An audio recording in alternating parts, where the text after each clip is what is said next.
Hello guys, এখন রান্না হচ্ছে খাসির মাংস আর ভাত। খাসির মাংসের ঝোল আর ভাত হচ্ছে। গাইস, তোমরা একে একে জয়েন করো, লাইক করো, যে যে খাবে চলে আসো।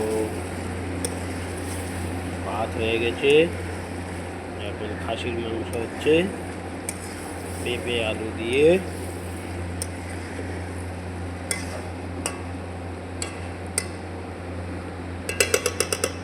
ভিডিও করছিস নাকি? এবার এবার রান্না করতে করতে ভিডিও করছে। কমেন্ট করো, লাইক করো। আমাদের দয়াল একজন আছে বা